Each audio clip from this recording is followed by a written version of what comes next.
हाँ जी, मैं इस वेले बाबा फरीद पुल पाकपतन भी कह सकते हैं, मिंचनाबाद भी कह सकते हैं, बहावल नगर भी कह सकते हैं। मैं इत्थे खड़ा हाँ। मैं इत्थे कुछ वक्खो वक्ख पक्ष तो मैं गल भी की है। मैं तुहानूं इस तो पहले तुसीं वेख भी चुके होवोगे कि दरिया दे विच पानी की है।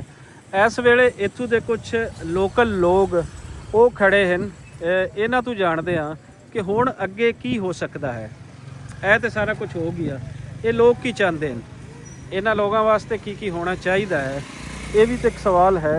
सो इन्हों तो जानते हैं कि इन्हों दी इस वेले की लोड़ा हैं और इन्हों वास्ते की हो सकता है। जी अस्सलाम वालेकुम जी। हाँ जी, इस वेले असी बाबा फरीद पुल ते खड़े हाँ। ये दसो भी इस वेले जिहड़ा दरिया है ਇਹਦੇ ਵਿੱਚ ਪਾਣੀ ਦੀ ਸतह ਆਮ ਦਿਨਾਂ ਤੋਂ ਤੁਹਾਨੂੰ ਵੱਧ ਲੱਗ ਰਹੀ ਹੈ ਜਾਂ ਕਿ ਪੂਰੀ ਲੱਗ ਰਹੀ? नहीं जी, ये बहुत ज़्यादा है। तुसी पिछे आए हो, तुसी चेक किया होना है कि किस तरीके तबाहकारियां होईयां पियां। टोटली बस्तियां जड़ियां नो डुब चुकी हैं, बाकी फसलां जो भी है माल मवेशी तकरीबन सारा कुछ डुब चुका है। तो पानी अच्छा, की सतह बहुत ज़्यादा पहले हफ्ते तो ही बढ़नी शुरू हुई है, तकरीबन एक हफ्ता 8-10 दिन हो गए। लेकिन कल दिन तो लैके अज तक रात गई, कल का दिन गया, अज वो साथ नाल बहुत ज़्यादा पानी जो है ना तजावत कर गया। ਤੁਹਾਨੂੰ ਕਿਸੇ ਨੇ ਦੱਸਿਆ ਇਸ ਦਾ ਪਹਿਲੇ ਇੱਥੇ ਕੋਈ ਸਰਕਾਰੀ ਸਤਹ ਤੇ? ਸਾਨੂੰ ਇਸ ਤਰ੍ਹਾਂ ਦਾ ਕੋਈ ਵੀ ਅਲਰਟ ਨਹੀਂ ਹੋਇਆ, ਨਾ ਕਿਸੇ ਸਾਨੂੰ ਦੱਸਿਆ ਹੈ, ਨਾ ਕੋਈ ਇਸ ਟਾਈਮ ਵੀ ਹਾਲੇ ਤੱਕ ਵੀ ਇੰਨਾ ਕੁਝ ਹੋ ਚੁੱਕਿਆ ਹੈ। ਬਸਤੀਆਂ ਡੁੱਬ ਚੁੱਕੀਆਂ, ਫਸਲਾਂ ਸਾਰੀਆਂ ਗਈਆਂ, ਮਾਲ ਮਵੇਸ਼ੀ ਗਿਆ। ਸਾਨੂੰ ਹਾਲੇ ਤੱਕ ਵੀ ਕਿਸੇ ਨੇ ਇਹ ਨਹੀਂ ਕਿਹਾ ਕਿ ਪਾਣੀ ਆ ਰਹੀ ਹੈ, ਤੁਸੀਂ ਆਪਣਾ ਘਰ ਬਚਾਓ ਕਰ ਲਓ ਜਾਂ ਇਸ ਟਾਈਮ ਤੁਸੀਂ ਨਿਕਲ ਜਾਓ। ਹਾਲੇ ਤੱਕ ਕੁਝ ਵੀ ਇਸ ਤਰੀਕੇ ਦਾ ਨਹੀਂ ਮਿਲਿਆ। ਹਾਂ, ਕੁਝ ਜਿਵੇਂ ਇੱਥੇ ਆਪਣਾ ਹੁੰਦਾ ਅਸਿਸਟੈਂਟ ਕਮਿਸ਼ਨਰ ਲਾ ਲਓ, ਕੁਝ ਹੋਰ ਕੋਈ 2-4 ਕੱਲ ਪਰਸੋਂ ਇੱਥੇ ਖੜੇ ਸੀਗੇ ਤੇ ਗੱਡੀਆਂ ਆਈਆਂ ਨੇ, ਬਸ ਆਏ ਨੇ ਆਪਣਾ ਉਹ ਸਾਹਮਣੇ ਬੰਨ ਖੜਾ ਹੈ, ਉੱਤਰ ਗਏ ਨੇ, ਬਸ ਪਾਣੀ ਦੇ ਵਿੱਚ ਥੋੜੇ ਜਿਹੇ ਵੜੇ ਨੇ। ਉਹਨਾਂ ਤਸਵੀਰਾਂ ਕੁਝ ਚੰਦ ਤੱਕ ਬਣਾਈਆਂ ਨੇ, ਬਸ ਸਿਰਫ ਤਸਵੀਰੀ ਨਮਾਇਸ਼ ਹੋ ਰਹੀ ਜੀ। ਉਹਦੇ ਨਾਲ ਆਪਣੇ ਕੋਲ ਰੈਸਕਿਊ ਦੀ 2-4 ਗੱਡੀਆਂ ਸੀਗੀਆਂ, ਇੱਕ ਐਂਬੂਲੈਂਸ ਸੀ, ਤੇ ਬਸ ਉਹ ਆਪਣੀਆਂ ਕੋਈ 2-4 ਤਸਵੀਰਾਂ ਬਣਾ ਕੇ ਬਸ ਜ਼ਿਆਦਾ ਤੋਂ ਜ਼ਿਆਦਾ 5 ਮਿੰਟ ਰੁਕੇ ਹੋਣੇ। ਉਹਨਾਂ ਨੇ ਨਾਮ ਨੂੰ ਕਿਹਾ, ਨਾ ਅਲਰਟ ਕੀਤਾ, ਇਸ ਤਰ੍ਹਾਂ ਕੋਈ ਅਲਰਟ ਸਰਕਾਰ ਵੱਲੋਂ ਨਹੀਂ ਕੀਤਾ ਗਿਆ। ਬਸ ਉਹ ਆਏ ਨੇ ਆਪਣੀ ਤਸਵੀਰਾਂ ਲਈਆਂ ਨੇ। ਅੱਛਾ, ਕੀ ਤੁਹਾਡੇ ਜ਼ਿਹਨ ਦੇ ਵਿੱਚ ਕੀ ਹੈ ਕਿ ਹੁਣ ਸਰਕਾਰ ਕੀ ਕਰੇ? ਕਿਉਂਕਿ ਇਹ ਤੇ ਹਰ ਸਾਲ ਫਲੱਡ ਆ ਰਹੀ ਹੈ, ਸਰਕਾਰ ਕੀ ਕਰੇ?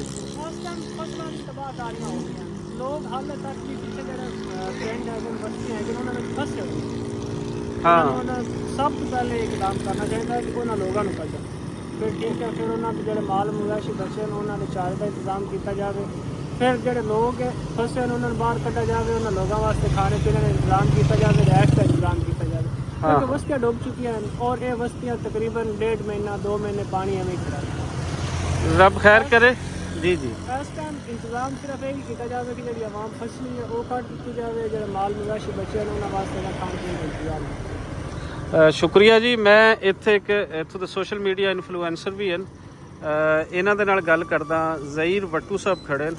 ਵੱਟੂ ਸਾਹਿਬ, ਤੁਸੀਂ ਇਹਨਾਂ ਸਾਰੇ ਪੜ੍ਹੇ ਲਿਖੇ ਸ਼ਖਸ ਹੋ, ਇਸ ਏਰੀਏ ਦੇ ਹੋ, ਇੱਥੋਂ ਦੇ ਵੋਟਰ ਹੋ, ਇੱਥੋਂ ਦੇ ਮਸਾਇਲ ਨੂੰ ਉਜਾਗਰ ਹਮੇਸ਼ਾ ਕਰਦੇ ਰਹਿੰਦੇ ਹੋ। ਇਹ ਦੱਸੋ ਕਿ ਜਿਵੇਂ ਪਹਿਲੇ ਸ਼ਫਰਾਜ਼ ਸਾਹਿਬ ਦੱਸ ਰਿਹਾ ਹੈ ਕਿ ਇੱਥੋਂ ਦੀ ਸਰਕਾਰ ਨੂੰ ਕੋਈ ਦਿਲਚਸਪੀ ਨਹੀਂ ਇਸ ਖਿੱਤੇ ਦੇ ਨਾਲ, ਇੱਥੋਂ ਦੇ ਲੋਕਾਂ ਦੇ ਨਾਲ, ਕਿਆ ਇਹ ਗੱਲ ਠੀਕ ਹੈ? ਸਰ ਇਹ ਬਿਲਕੁਲ ਐਵੇਂ ਠੀਕ ਕਹੀਏ ਸ਼ਿਵਰਾਜ ਹੋਰਾਂ ਨੇ ਕਿ 2-4 ਲੋਕ ਅਜੇ ਵੀ ਬੈਠੇ ਹਨ, 2-4 ਆਉਂਦੇ ਹਨ, ਫੋਟੋਆਂ ਲਈਆਂ, ਉਹ ਕਸ਼ਤੀ ਲੈ ਆਂਦੀ ਇੱਥੇ ਪੰਜਾਬ ਬਜੂ ਤੇ ਵਾਪਸ ਚਲੇ ਗਏ, ਬਸ ਇੰਨਾ ਕੁਝ ਹੋ ਰਿਹਾ।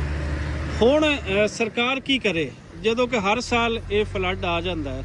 ਇਹਦੇ ਵਿੱਚ ਲੋਕਾਂ ਦੀ ਕੀ ਕੁਤਾਹੀ ਹੈ ਤੇ ਸਰਕਾਰਾਂ ਦੀ ਕੀ ਕੁਤਾਹੀ ਹੈ? ਇਹਨਾਂ ਦੀ ਉੱਤੇ ਗੱਲ ਇੰਡੀਆ ਨਾਲ ਹੋਈ ਹੈ ਜਾਂ ਨਹੀਂ ਹੋਈ? ਪਾਕਿਸਤਾਨ ਦੇ ਵਿੱਚ ਕਿਸੇ ਨੂੰ ਇਸ ਬਾਰੇ ਕੋਈ ਖਬਰ ਨਹੀਂ, ਬਸ ਸਿਰਫ ਇਹ ਦੱਸਾ ਹਾਂ ਕਿ ਇੰਡੀਆ ਨੇ ਪਾਣੀ ਛੱਡਣਾ ਹੈ, ਇਹ ਨਹੀਂ ਪਤਾ ਕਦੋਂ ਛੱਡਣਾ ਹੈ। ਅਚਾਨਕ ਛੱਡ ਦਿੱਤਾ ਗਿਆ, ਗਰੀਬ ਜਿਹੜੇ ਦਰਿਆ ਦੇ ਵਿੱਚ ਬੈਠੇ ਆ, ਨਾਲ ਬੈਠੇ ਆ, ਉਹ ਸਾਰੇ ਡੁੱਬ। ਇਹਨੂੰ ਤੁਹਾਡੇ ਕਹਿਣ ਦਾ ਮਤਲਬ ਇਹ ਹੈ ਵੀ ਇੰਡੀਆ ਪਾਕਿਸਤਾਨ ਇੱਕ ਦੂਸਰੇ ਦੀ ਦੁਸ਼ਮਣੀ ਉਸ ਨੂੰ ਹਵਾ ਦਿੰਦਾ ਹੈ, ਲੋਕਾਂ ਦਾ ਉਹਨਾਂ ਨੂੰ ਕੋਈ ਨਹੀਂ। ਲੋਕਾਂ ਦਾ ਤਾਂ ਸਾਰਾ ਨੁਕਸਾਨ ਹੋ ਰਿਹਾ ਸਰ। ਜਿਹੜਾ ਇੰਡੀਆ ਦਾ ਪੰਜਾਬ ਹੈ ਉਹ ਡੁੱਬ ਰਿਹਾ, ਆਪਣਾ ਪੰਜਾਬ ਹੈ ਉਹ ਡੁੱਬ ਰਿਹਾ, ਲੇਕਿਨ ਹੁਕੂਮਤਾਂ ਦਾ ਪਤਾ ਨਹੀਂ ਆਪਸ ਵਿੱਚ ਕੀ ਚੱਲ ਰਿਹਾ। ਹਕੂਮਤਾਂ ਦੀ ਆਪਸੀ ਦੁਸ਼ਮਣੀ ਦੇ ਵਿੱਚ ਪੰਜਾਬ ਤੁਸੀਂ ਕਹਿ ਰਹੇ ਹੋ ਵੀ ਉਹ ਰੁੜ ਰਹੀ ਹੈ।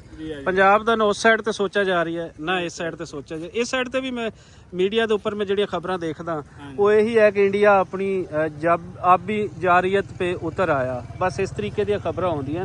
ਉਹਨਾਂ ਦੇ ਅੰਦਰ ਜਿਹੜਾ ਇੱਕ ਪਰਸਪੈਕਟਿਵ ਹੈ ਪੰਜਾਬ ਨੂੰ ਲੈ ਕੇ, ਪੰਜਾਬੀ ਪਰਸਪੈਕਟਿਵ ਲੈ ਕੇ, ਇਹ ਨਜ਼ਰ ਨਹੀਂ ਆਉਂਦਾ।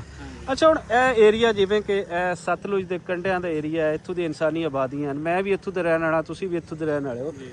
ਇਹ ਮੀਡੀਆ ਤੇ ਉਸ ਤਰੀਕੇ ਨਾਲ ਹਾਈਲਾਈਟ ਨਹੀਂ ਹੁੰਦਾ ਜਿਵੇਂ ਬਾਕੀ ਏਰੀਆਜ਼ ਹੋ ਜਾਂਦੇ ਨੇ। ਈਵਨ ਕਿ ਮੁਲਤਾਨ ਤੋਂ ਅਗਲੇ ਏਰੀਆਜ਼ ਉਹ ਹਾਈਲਾਈਟ ਹੋ ਜਾਂਦੇ ਨੇ, ਕਿਉਂਕਿ ਉਹਦੇ ਪਿੱਛੇ ਕੁਝ NGOs ਨੇ ਮਾਲ ਕਮਾਉਣਾ ਹੁੰਦਾ ਹੈ, ਮਾਲ ਖਾਣਾ ਹੁੰਦਾ ਹੈ, ਇਸ ਲਈ ਉਹਨਾਂ ਨੂੰ ਬਹੁਤ ਹਾਈਲਾਈਟ ਕਰਦੇ ਨੇ। ਇਹ ਏਰੀਆ ਕੱਟਿਆ ਹੋਇਆ ਹੈ, ਇਸ ਏਰੀਆ ਦੇ ਵਾਸਤੇ ਕੀ ਕੁਝ ਹੋਵੇ, ਤੁਸੀਂ ਕੀ ਚਾਹੁੰਦੇ ਹੋ? ਸਰਕਾਰ ਕੀ ਕਰੇ ਔਰ ਇੱਥੋਂ ਦੇ ਲੋਕ ਕੀ ਕਰਨ, ਆਪਣੀ ਮਦਦ ਆਪ ਦੇ ਤਹਿਤ ਕੀ ਕਰਨ, ਹੋਰ ਜਿਹੜੇ ਕੋਈ ਲੋਕ ਆਸੇ-ਪਾਸੇ ਬੈਠੇ ਨੇ, ਲਾਹੌਰ ਬੈਠੇ ਨੇ, ਇੱਧਰ ਬੈਠੇ ਨੇ, ਉਹ ਕੀ ਕਰਨ?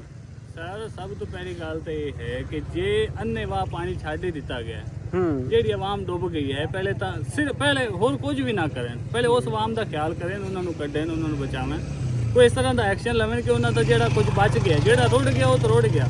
ਘਰ ਹਰ ਚੀਜ਼, ਹਰ ਕੋਈ ਟਿੱਬਿਆਂ ਤੇ ਚੜ੍ਹਦੇ ਬੈਠੇ, ਤੁਸੀਂ ਵਿਖਾ ਚੁੱਕੇ ਹੋ ਸੋ ਪਹਿਲੇ ਵੀ, ਇਹ ਹੋਰ ਵੀ ਖਾਸ ਹੋ, ਲੋਕ ਗਰੀਬ ਟਿੱਬਿਆਂ ਤੇ ਚੜ੍ਹਦੇ ਬੈਠੇ ਤੇ ਇਸ ਇੰਤਜ਼ਾਰ 'ਚ ਬੈਠੇ ਨੇ ਕੋਈ ਉਤੋਂ ਆ ਸੀ, ਹੁਕੂਮਤ ਆ ਸੀ ਜਾਂ ਕੋਈ ਵੀ ਇਸ ਤਰ੍ਹਾਂ ਦਾ ਕੁਝ ਹੋ ਸੀ ਤੇ ਸਾਨੂੰ ਕੋਈ ਕੱਢ ਤੇ ਲੈ ਜਾਏ ਜਾਸੇ। ਕੁਝ ਵੀ ਨਹੀਂ ਹੋ ਰਿਹਾ। ਪਹਿਲੇ ਸਭ ਤੋਂ ਪਹਿਲੇ ਇਹ ਚਾਹੀਦਾ ਕਿ ਉਸ ਆਵਾਮ ਨੂੰ ਕੱਢਣ, ਉਹਨਾਂ ਜਾਨਵਰਾਂ ਨੂੰ ਕੱਢਣ। ਜਾਨਵਰਾਂ ਦਾ ਜਿਹੜਾ ਇੱਥੇ ਚਾਰਾ ਹਾਰ, ਲੋਕਾਂ ਦੀ ਫਸਲਾਂ ਹੈਗੀਆਂ, ਸਭ ਕੁਝ ਉੱਡ ਗਿਆ, ਘਰਾਂ ਦੇ ਘਰ ਲੋੜ ਗਏ ਹਨ। ਉਹਨਾਂ ਆਵਾਮ ਨੂੰ ਕੱਢਣ, ਉਹਨਾਂ ਨੂੰ ਖਾਣਾ ਮੁਯੱਸਰ ਕਰਨ, ਉਹਨਾਂ ਨੂੰ ਘਰ ਮੁਯੱਸਰ ਕਰਨ, ਜਿਹੜੇ ਮਾਲ ਮਵੇਸ਼ੀ ਹਨ ਉਹਨਾਂ ਵਾਸਤੇ ਚਾਰੇ ਦਾ ਕੋਈ ਇੰਤਜ਼ਾਮ ਕਰਨ। ਜੋ ਇਹਨਾਂ ਨੇ ਪਹਿਲੇ ਕਰ ਲਿਆ ਉਹ ਤਾਂ ਕਰ ਲਿਆ। ਇੰਡੀਆ ਨੇ ਪਾਣੀ ਛੱਡ ਦਿੱਤਾ, ਇਹਨਾਂ ਨੇ ਕੋਈ ਉਸ ਤਰ੍ਹਾਂ ਦਾ ਅਲਰਟ ਨਹੀਂ ਦਿੱਤਾ ਲੇਕਿਨ ਹੁਣ ਤਾਂ ਕੁਝ ਨਾ ਕੁਝ ਕਹਿਣਾ ਇਹਨਾਂ ਵਾਸਤੇ। ਅੱਛਾ, ਇਹ ਤੇ ਹੈ ਸਰਕਾਰਾਂ ਦੀ ਗੱਲ। ਅਕਸਰ ਅਸੀਂ ਦੇਖਿਆ ਹੈ ਇੱਥੇ ਪਾਕਿਸਤਾਨ ਦੇ ਅੰਦਰ ਔਰ ਪਾਕਿਸਤਾਨ ਦੇ ਅੰਦਰ ਇਹ ਸਾਰਾ ਕੁਝ ਕਰਨ ਵਾਲੇ ਪੰਜਾਬੀ ਹੀ ਹੁੰਦੇ ਨੇ।